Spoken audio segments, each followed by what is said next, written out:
y le decía, ya llegó Rafael Barajas, el Fisgón, uno de los mejores caricaturistas de México, cabeza del Instituto Nacional de Formación Política de Morena, y a quien le pregunto honestamente, Rafa, ¿ya determinaste a dónde volteaba Xóchitl Gálvez en el debate anoche? ¿Ya determinaste cuál iglesia mandó tumbar Claudia Sheinbaum? ¿Ya determinaste por quién fue el asesor que le pidió que sacara el libro de Anabel Hernández, Xóchitl Gálvez en el debate?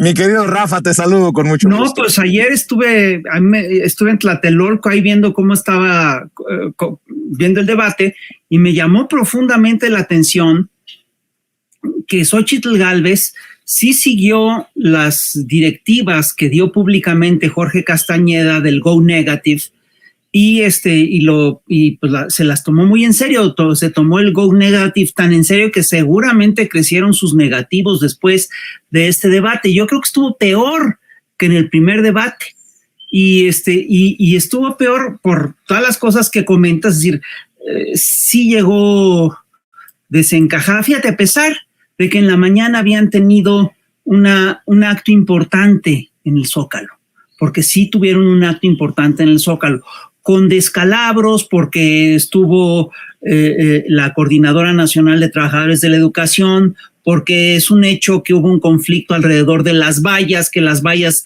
las habían puesto los organizadores de la marcha, pero que algunos de los marchistas o de los manifestantes quisieron quitarlas, y hubo agresiones contra los maestros, cosa que demerita mucho el actuar de la Marea Rosa. No fueron cosas graves, pero sí hubo agresiones. Sí creo yo que es un triunfo para López Obrador, a quien se le acusa de ser un autoritario, y sin embargo, en el Zócalo ayer tuvimos 2 manifestaciones de gente que no está con el gobierno, ¿no? Y que tuvieron que convivir ahí, y que de hecho se enfrentaron entre sí. Bueno, pero a pesar de tener el apoyo de la marcha de la mañana, Xóchitl Gálvez llegó ya descompuesta. Yo siento que llegó perdida, y es chistoso porque la observación que haces nos la hacíamos muchos ahí. Daba la impresión de que Xóchitl tenía un chícharo, o que alguien le estaba o que algo estaba leyendo. Era una cosa así extraña, porque de repente como que se pasmaba, y de repente como que agarraba ruta. Y fíjate, cuando tú dices tenía la mirada extraviada, sí, yo creo que la tenía por 2 razones. ¿A quién miraba Xóchitl? Por un lado, sí estaba tratando de encontrar el argumento. A ver, estaba buscando el teleprompter por un lado, y por eso se le extraviaba la mirada. Y la otra parte que es muy chistosa es que todo el tiempo estaba tratando de que Claudia la viera, como si fuera un niño que busca la atención de sus mayores, ¿no? Es una cosa muy significativa, porque te habla efectivamente de que es una candidata muy disminuida. Y yo sí quiero decirte que a la salida del debate, nosotros vimos a la gente del PRI, de Acción Nacional, del PRD, muy descompuesta, es decir, muy desencajada, muy molesta, incluso con el debate. Y bueno, pues es una señal de que no le fue bien. Y si tú revisas todo el alegato de Xóchitl Gálvez, pues es un alegato que no se sostiene. Es un alegato que está lleno de... Es decir, es chistoso porque acusa a Claudia de mentirosa, hasta incluso saca un afiche un cartelito que extendía con la nariz, la silueta de Claudia, y que le crecía una nariz de Pinocho, etcétera, etcétera, etcétera. Pero que un chiste bastante malo, ¿no? Pero muy infantil, ¿no? Muy infantil, muy infantil. Yo de repente me sentí en primaria o en secundaria, ¿no? En primaria y secundaria. Y pero lo que es muy interesante es que todo el alegato se centró en agresiones.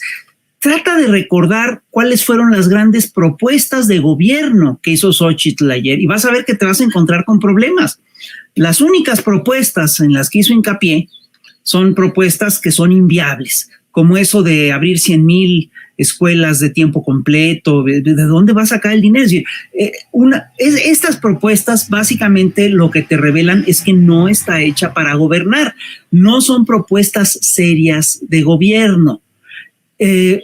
sus propuestas son o cosas muy delirantes o simplemente copias o calcas de la 4T. Y hay una cosa que es muy interesante, y es que sí,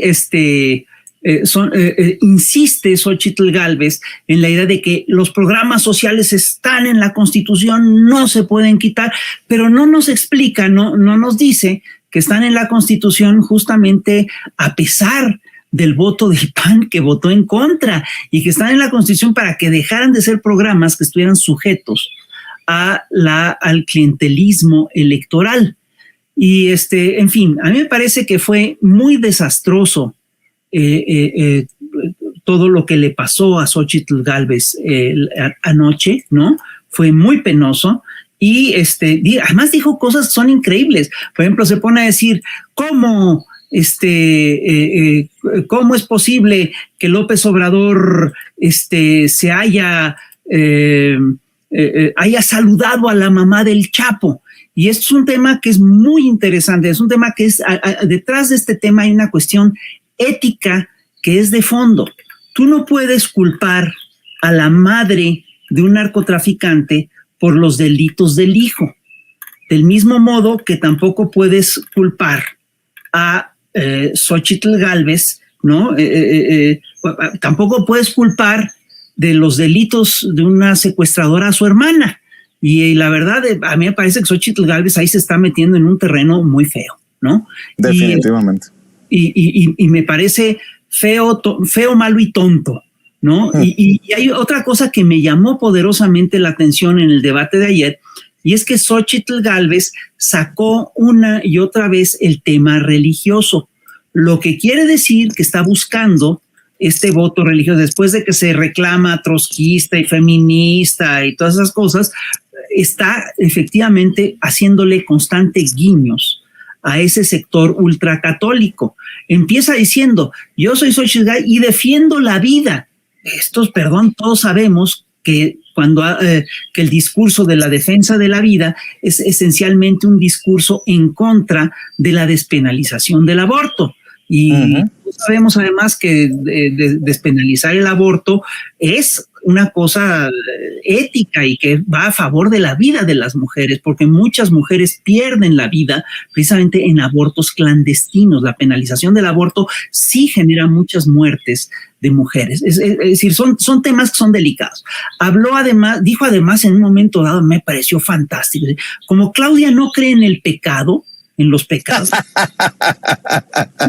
Yo sí me quedé muy sorprendido, es decir, ¿qué nos está diciendo? Claudia no tiene ética, porque no tiene la ética cristiana. Perdón, es una locura lo que está manejando Xóchitl Gálvez, ¿no? Entonces, ahora, hay una cosa que yo quisiera recalcar y que me parece que es importante y que es estratégica. Si tú revisas, ayer lo que hicieron fue el cierre de campaña de Xóchitl Gálvez. Fíjate, hacen un cierre de campaña el 19 de mayo, cuando las elecciones son el 2 de junio. Es un cierre de campaña muy anticipado. Tanto Maynes como Sheinbaum pueden hacer campaña de aquí a, tienen toda una semana más de campaña.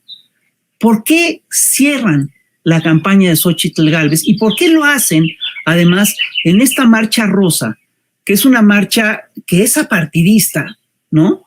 Y yo sí creo que se vio un poco mermada, o se vio bastante mermada, por el hecho de que a mucha gente la convocaron originalmente diciendo que era una marcha ciudadana, y que ayer se vio clarísimo que fue una marcha del PAN, del PRI, del PRD, ¿no? Están y que fue una marcha la marcha de cierre de campaña, tanto de Xóchitl Gálvez como de Santiago Tabuado. Bueno, este cierre de campaña tan anticipado, pues es claramente un anuncio de derrota.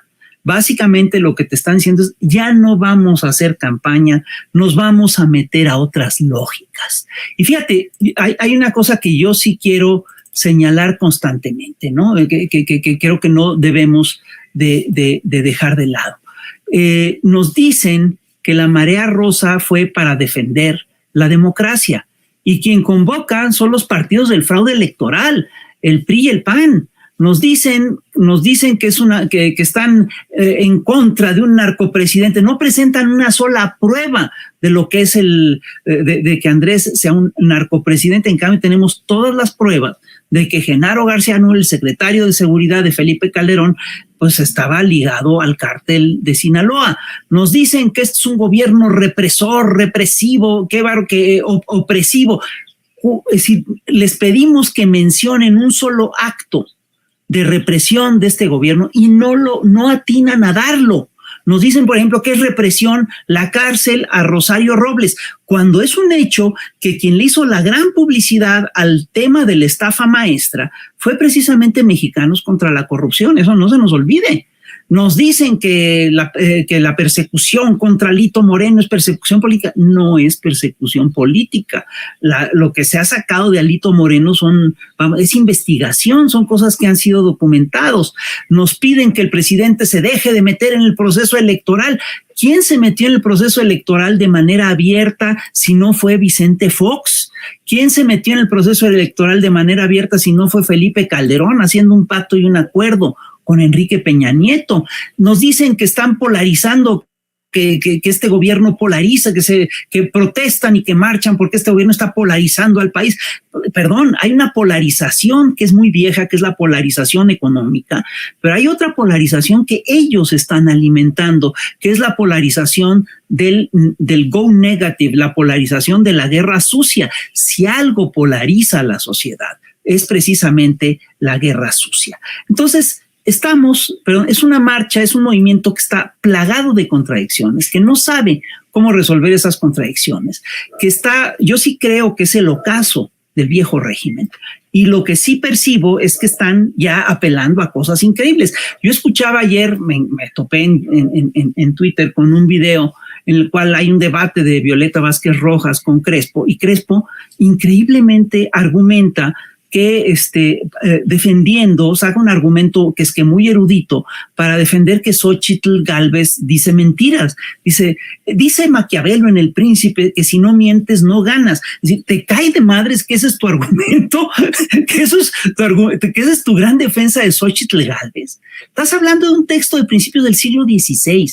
Estás hablando de un texto que está dirigido al príncipe. Te estás hablando de un texto que está dirigido que es un asesor, que es que muy astuto, que está, bueno, Maquiavelo era genial, pues, ¿no? Pero es un texto de un tipo que está asesorando al príncipe para que haga maldades. Pero el propio Maquiavelo tenía un fundamento ético. El propio Maquiavelo dice, si un gobernante solo ve por su propio bien, no será bien querido por el pueblo, no será bien recibido. Ese nunca va a ser un buen gobernante. Si tú mientes para defender negocios, no serás un buen gobernante. Entonces, lo que estamos viendo es una cosa muy complicada, es un cierre muy temprano de campaña, lo que quiere decir, lo que significa que el PRI, el PAN, el PRD, los empresarios, sobre todo, ligados alrededor de Claudia X González, ligados muy probablemente alrededor de Ricardo Salinas Pliego,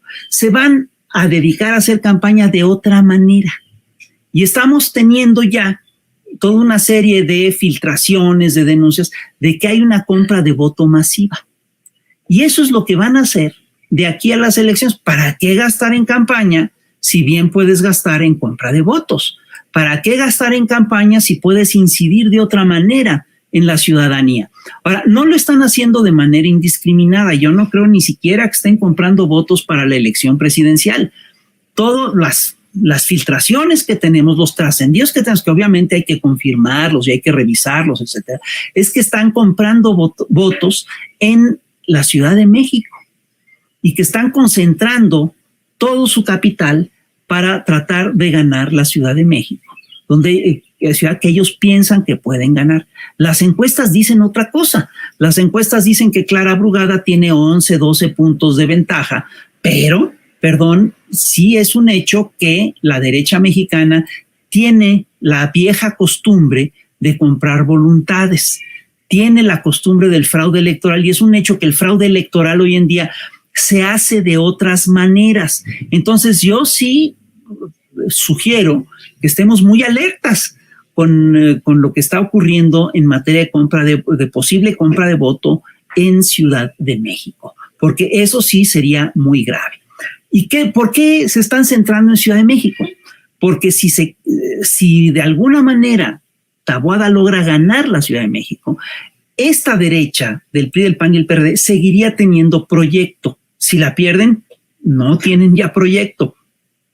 Ahora, ¿qué es lo que cuál es el proyecto de Taboada en la Ciudad de México? Lo dijo. En uno de sus debates habló de Veolia, es la privatización del agua. Veolia es una empresa francesa que tiene privatizada el agua en Querétaro y Aguascalientes. En Aguascalientes y en Querétaro, creo que sí, y en otras zonas. También está la iniciativa de lo del metro, de hacer una tarifa diferenciada en el metro. Esto básicamente abre las puertas a la privatización del sistema de transporte colectivo. También, obviamente, detrás de Taboada está el cártel inmobiliario, ¿no? Que es el manejo de las licencias, de los prediales, etcétera, como un negocio extraordinario. Y también, no hay que olvidarlo, Taboada tiene un acuerdo explícito con dos grupos que son grupos porriles, que son el Sindicato Libertad, ¿no? Cuyo dirigente Hugo Bello Valenzo está en la cárcel por secuestro exprés, y el grupo de Cuauhtémoc Gutiérrez de la Torre titulado Orgullo, Fuerza y Poder Prieto. No hay que olvidar que Gutiérrez de la Torre está en la cárcel por trata de personas. Entonces, esto es lo que nos ofrecen. Fíjate, qué cosa tan perversa. Es realmente una alianza pues bastante siniestra, con grupos con grupos de porros, con grupos de empresarios poco escrupulosos. Imagínate una ciudad gobernada con estas gentes. Es decir, sí, dice bien el cambio, pero como bien dice la raza, lo único que le importa a este cuate es el cambio del uso del suelo, y lo único que le importa es el cambio de la tarifa del metro. Entonces, perdón, sí estamos una vez más ante un proyecto clasista y estamos una vez más ante esa disyuntiva que llevamos rato teniendo. O pedimos o conseguimos un México en el que hay un México de derechos, o seguimos en la lógica neoliberal de tener un país en el que lo único que importa son los grandes negocios. Y pues Taboada y Xóchitl Gálvez representan y encarnan esto. Ahora, lo que tú me decías de la iglesia, fíjate,